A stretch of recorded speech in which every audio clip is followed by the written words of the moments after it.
Traumatismo cráneoencefálico, medicina de urgencias. Aproximadamente el 75% de los pacientes con lesiones cerebrales que reciben atención médica pueden ser categorizados como lesiones leves, el 15% como moderado y el 10% como grave. El traumatismo craneoencefálico se define como la alteración del cerebro, tanto en su anatomía como en su funcionalidad, debido a intercambios violentos de energía mecánica, por lo que el objetivo principal del tratamiento para los pacientes con sospecha de lesión cerebral traumática es prevenir la lesión cerebral secundaria. Se debe considerar que la información a reportar a neurocirugía en un paciente con lesión cerebral traumática será la edad del paciente, mecanismo y momento de la lesión, estado respiratorio y cardiovascular del paciente, particularmente la presión sanguínea y la saturación de oxígeno, los resultados del examen neurológico, incluyendo la puntuación de la escala de coma de Glasgow, tamaño de la pupila y su reacción a la luz, presencia de algún déficit neurológico local, presencia de sospecha de un estado neuromuscular anormal, alguna presencia o tipo de lesión asociada, los resultados de los estudios de diagnóstico, en particular si se realizó una tomografía computarizada, el tratamiento si es que se le dio a la hipotensión o hipoxia y también si se llevó a cabo el uso de anticoagulantes. Durante el procedimiento se debe realizar una revisión de la anatomía craneal que va a incluir el cuero cabelludo, el cráneo, meninges, cerebro, sistema ventricular y compartimientos intracraneales. En cuanto al cuero cabelludo, debido a que tiene un suministro de sangre generoso, se debe de evaluar que las laceraciones del cuero cabelludo pueden producir una gran pérdida de sangre y deben de ser atendidas. En cuanto al cráneo, tenemos que la base va a ser irregular y por su misma superficie puede contribuir a una lesión, ya que este se va a mover dentro del cráneo durante el mecanismo traumático de aceleración y desaceleración que ocurre. También la valoración de las meninges, que son las que cubren al cerebro y se dividen en tres: dura madre, aracnoides y pia madre, en donde entre cada una de ellas va a haber ciertos espacios que son el espacio epidural, subdural y subaracnoideo, en el cual puede haber una hemorragia que puede condicionar un hematoma que debe de ser tratado posteriormente. Asimismo, tenemos al cerebro, en el que se debe tomar en cuenta que el hemisferio izquierdo contiene los centros del lenguaje, el lóbulo frontal se encarga de las funciones mentales superiores como el habla, la memoria, la función motora, etc. El lóbulo parietal, que se encarga de la función sensorial y de orientación espacial, el lóbulo temporal, que regula las funciones de la memoria, y el lóbulo occipital, que es el responsable de la visión. En cuanto al sistema ventricular, tenemos que estos ventrículos son un sistema de espacios y acueductos por los que circula el líquido cefalorraquídeo, que se va a producir constantemente dentro de los ventrículos en los plexos coroideos y se absorbe sobre la superficie del cerebro. Aunque en un contexto de trauma, la presencia de sangre en el líquido cefalorraquídeo puede perjudicar su reabsorción y resulta esto en un aumento de la presión intracraneal, lesiones, edema, etcétera, que puede ocasionar borramiento o desplazamiento de los ventrículos, que normalmente son simétricos, lo cual se va a poder identificar fácilmente en una tomografía. Por otro lado, con respecto a los compartimientos intracraneales, tenemos que la tienda del cerebelo divide a la cavidad intracraneal en dos compartimientos: supratentorial e infratentorial. De esto destaca que el nervio oculomotor, el par 3, corre a lo largo del borde de la tienda del cerebelo y puede llegar a ser comprimido en el caso de que haya una herniación del lóbulo temporal, lo cual provoca dilatación de la pupila. Además, la parte del cerebro que normalmente se hernia a través de la muesca tentorial principalmente es la parte medial del lóbulo temporal, también conocida como uncus, a lo que se le va a llamar hernia uncal. A esta se ha asociado principalmente la dilatación pupilar ipsolateral con hemiparesia contralateral, signo clásico de la hernia uncal. La revisión fisiológica va a abarcar tres aspectos importantes, que es la presión intracraneal, la doctrina Monroe-Kelly y el flujo sanguíneo cerebral.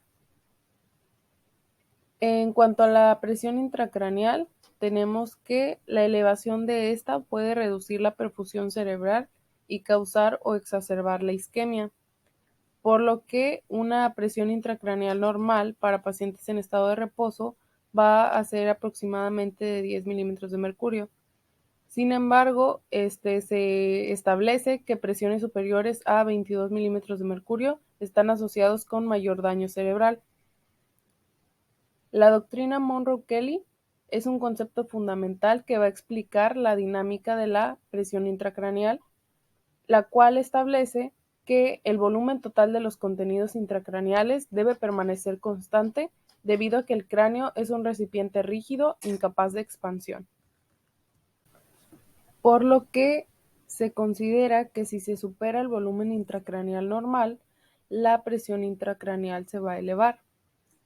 En cuanto a la compensación para la expansión de la masa, la doctrina Monroe-Kelly nos dice que el volumen total de los contenidos intracraneales debe permanecer constante. Si la adición de una masa, como lo puede ser un hematoma, comprime un volumen igual de líquido cefalorraquídeo y sangre venosa, la presión intracraneal va a permanecer normal. Sin embargo, cuando se agota este mecanismo de compensación, la presión intracraneal va a aumentar exponencialmente para incluso un pequeño aumento adicional en el volumen de un hematoma. Del flujo sanguíneo cerebral, tenemos que en el trauma craneoencefálico, que es lo suficientemente grave como para causar un coma, puede reducir notablemente el flujo sanguíneo cerebral durante las primeras horas después de la lesión, aunque el líquido cefalorraquídeo suele aumentar en los 2 a 3 días próximos, pero para pacientes que van a permanecer en estado de coma, se permanece por debajo de lo normal durante al menos días o semanas después de la lesión.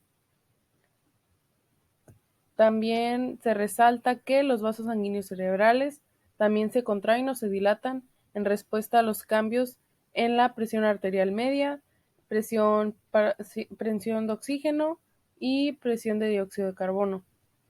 Aunque la presión de perfusión cerebral se va a definir como la presión sanguínea arterial media menos la presión intracraneal. Existen diversas clasificaciones del traumatismo craneoencefálico, pero una de ellas va a ser basada en la escala de coma de Glasgow, que se utiliza como una medida clínica objetiva de la gravedad de la lesión. Esto mediante el puntuaje que se obtenga. Si se tiene una escala de coma de Glasgow de 3 a 15 puntos, se va a clasificar como un traumatismo craneoencefálico leve. Si tiene un Glasgow de 9 a 12 puntos, será un traumatismo craneoencefálico moderado. Y si se tiene un Glasgow de 8 a 3 puntos, se clasifica como un traumatismo craneoencefálico grave. La segunda clasificación se basa en la morfología, dividiéndolo en dos grandes grupos que son fracturas de cráneo y lesiones intracraneales, donde las fracturas de cráneo se subdividen en de bóveda, lineal, estrelladas o deprimido y no deprimido, basilar, con o sin fístula de líquido cefalorraquídeo, o con y sin parálisis del séptimo nervio. También lesiones intracraneales que se subdividen en focal y difusa, donde focal se va a subdividir en epidural, subdural o intracerebral, y difusa en contusión, contusiones múltiples, lesión hipóxico isquémico o daño axonal. En el manejo de la lesión cerebral traumática, se debe siempre determinar el mecanismo, momento de la lesión, escala de Glasgow inicial, confusión, intervalo amnésico, convulsiones, gravedad de la cefalea, etc. Durante un traumatismo craneoencefálico leve, se tiene que, si tiene un Glasgow de 13 a 15 puntos sin signos de alarma, se mantiene solamente en observación y se descarta realizar una tomografía craneal, pero si tiene un Glasgow de 3 a 15 puntos con signos de alarma, ya sea cefalias o convulsiones, se pide una tomografía computarizada. Si la TC sale anormal y el Glasgow no vuelve a 15 en 2 horas, se llama neurología y se le da seguimiento. Aunque si se trata de un traumatismo craneoencefálico moderado, se debe de realizar la valoración primaria y resucitación, se encargará la transferencia a la evaluación y gestión de neurocirugía definitiva, se realizará un examen neurológico centrado, una evaluación secundaria e historia clínica ampliada. En todos los casos se va a pedir tomografía, grupo sanguíneo, pruebas cruzadas y estudios de coagulación, además de que se le da seguimiento con otra tomografía después de 12, 18 a 24 horas. Pero si se trata de un traumatismo craneoencefálico grave, se pide una consulta neurocirugía urgente o transferencia. También se realiza igual la valoración primaria y resucitación, intubación y ventilación para la protección de las vías respiratorias superiores, tratar la hipotensión, la hipovolemia e hipoxia, realizar el examen neurológico completo centrado, una evaluación secundaria e historia clínica ampliada. En todos los casos se va a pedir tomografía, grupo sanguíneo, pruebas cruzadas, estudios de coagulación y se recalca el mantener la presión de oxígeno de 35 a 40 milímetros de mercurio. Se puede indicar también manitol, breve hiperventilación, no menos de 25 milímetros de mercurio para evitar deterioro, etc. Principalmente recargando una transferencia tan pronto como sea posible a la atención neuroquirúrgica definitiva. En la encuesta primaria y resucitación tenemos hablando un poco de las vías respiratorias, que aquí es la parada respiratoria y la hipoxia transitoria, son comunes con la lesión cerebral grave y también pueden causar una lesión cerebral secundaria. Aquí se puede realizar una intubación endotraqueal temprana en pacientes comatosos y también se deben tomar aspectos como ventilar al paciente con 100% de oxígeno hasta obtener las mediciones de gases en sangre para después ajustar apropiadamente la fracción de oxígeno inspirado.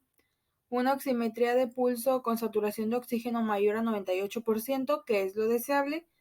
Parámetros de ventilación para mantener una presión parcial de dióxido de carbono de 35 milímetros de mercurio aproximadamente. Reservar también una hiperventilación aguda en pacientes con lesión cerebral severa y deterioro neurológico agudo o signos de herniación. Y también no se recomienda una hiperventilación prolongada con la presión parcial menor a 25 milímetros de mercurio. En cuanto a la examinación neurológica, se deben de realizar pruebas de los movimientos de muñeca oculares y pruebas calóricas con agua helada. Además, las respuestas de la córnea se van a diferir al neurocirujano para que sean evaluadas por el mismo. No se deben de realizar estas pruebas hasta que una lesión de la columna cervical se haya descartado completamente. Se debe también tomar en cuenta que el paciente no esté sedado ni paralizado para poder realizar el examen de la pupila y obtener la puntuación de la escala de coma de Glasgow. Y por último, también debemos utilizar los agentes más cortos de acción disponible cuando se vaya a realizar la parálisis farmacológica o la sedación, ya que esta es necesaria, pero también debe ser breve para la intubación endotraqueal o para la obtención de los estudios de diagnóstico fiables. Hablando también de los anestésicos, analgésicos y sedantes, estos se pueden utilizar pero con precaución en pacientes con sospecha o confirmación de la lesión cerebral, y el uso excesivo de estos agentes puede causar un retraso en el reconocimiento de la progresión de una lesión cerebral grave, deteriorar la respiración o también pueden resultar en un tratamiento innecesario. En su lugar se pueden utilizar algunos de corta acción, como lo son las benzodiazepinas, de acción corta, como es el midazolam, que se puede utilizar para la sedación. Pasando a la evaluación secundaria, en esta se deben de realizar exámenes de serie, como lo son signos Ising lateral y reacción pupilar, y la escala de coma de Glasgow, para poder detectar el deterioro neurológico tan pronto como este sea posible. Una señal temprana aquí en la evaluación secundaria puede ser la hernia del lóbulo temporal.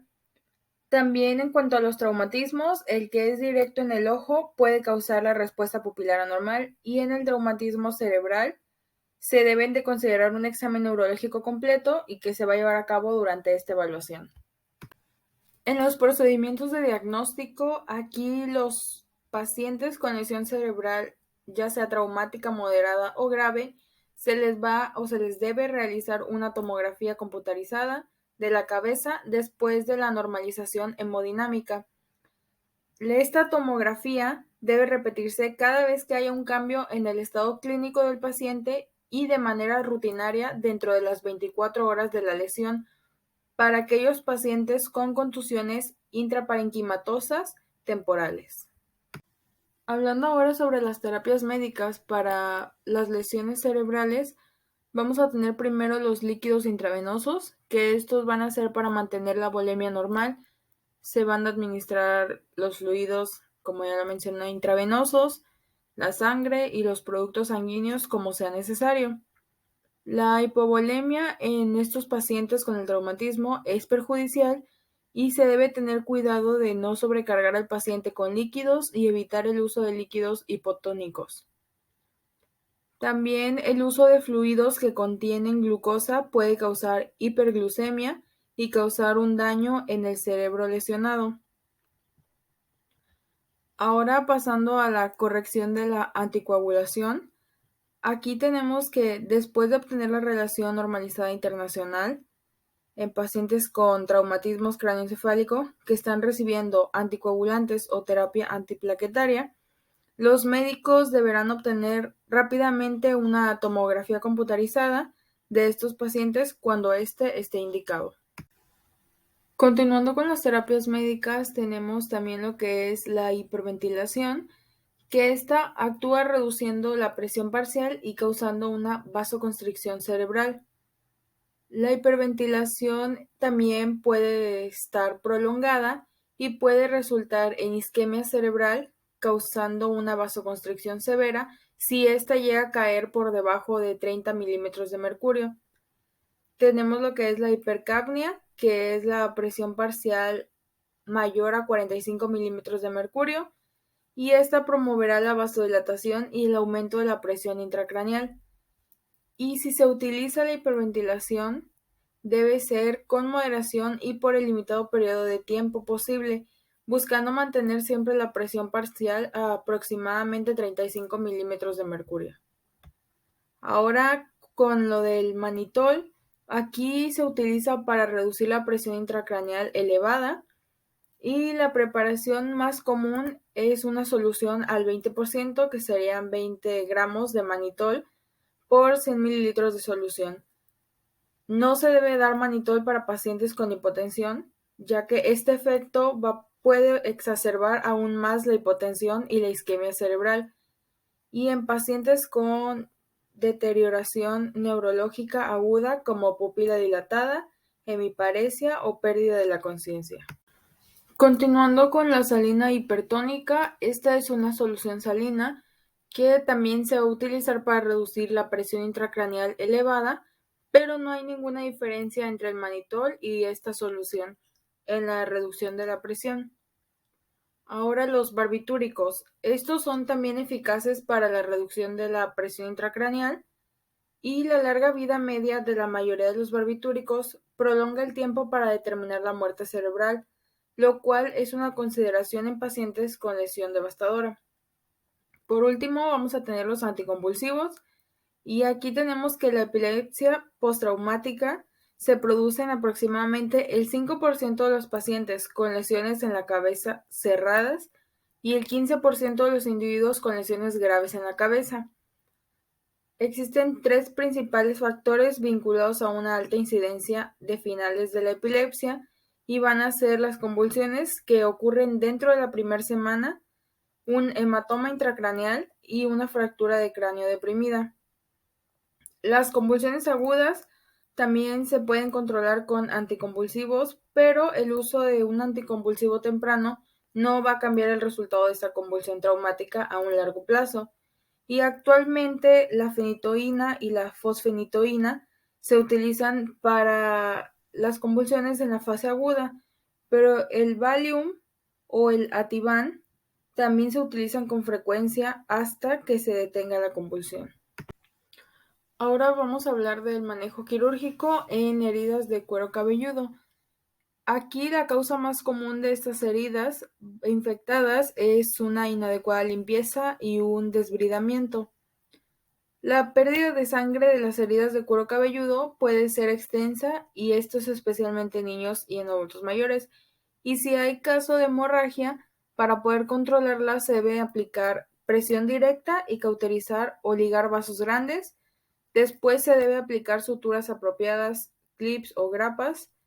Se debe también inspeccionar cuidadosamente la herida mediante visión directa en busca de signos de una fractura de cráneo o material extraño. Y también la pérdida de líquido cefalorraquídeo va a indicar que hay un desgarro asociado. Tenemos las fracturas de cráneo deprimidas, que para los pacientes que las presentan, una tomografía computarizada va a ser valiosa para identificar el grado de depresión y sobre todo si hay presencia de hematoma intracraneal o alguna contusión.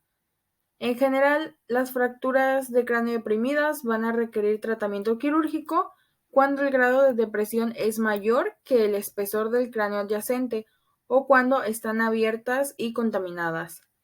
En las fracturas deprimidas menos graves, a menudo se pueden manejar con el cierre de laceración del cuero cabelludo que recubre, si es que está presente.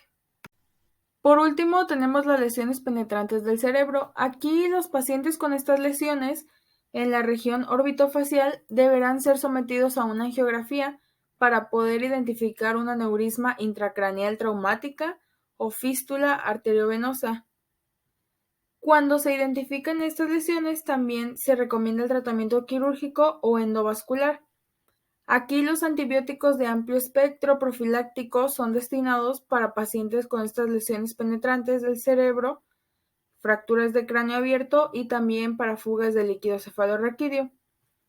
Y los objetos que penetran en el comportamiento intracraneal deberán permanecer exteriorizados parcialmente, es decir, se deben dejar en su lugar hasta que se haya evaluado una posible lesión vascular y la gestión de neurocirugía definitivo establecido, ya que al perturbar o eliminar objetos penetrantes prematuramente puede conducir a la lesión vascular fatal o hemorragia intracraneal.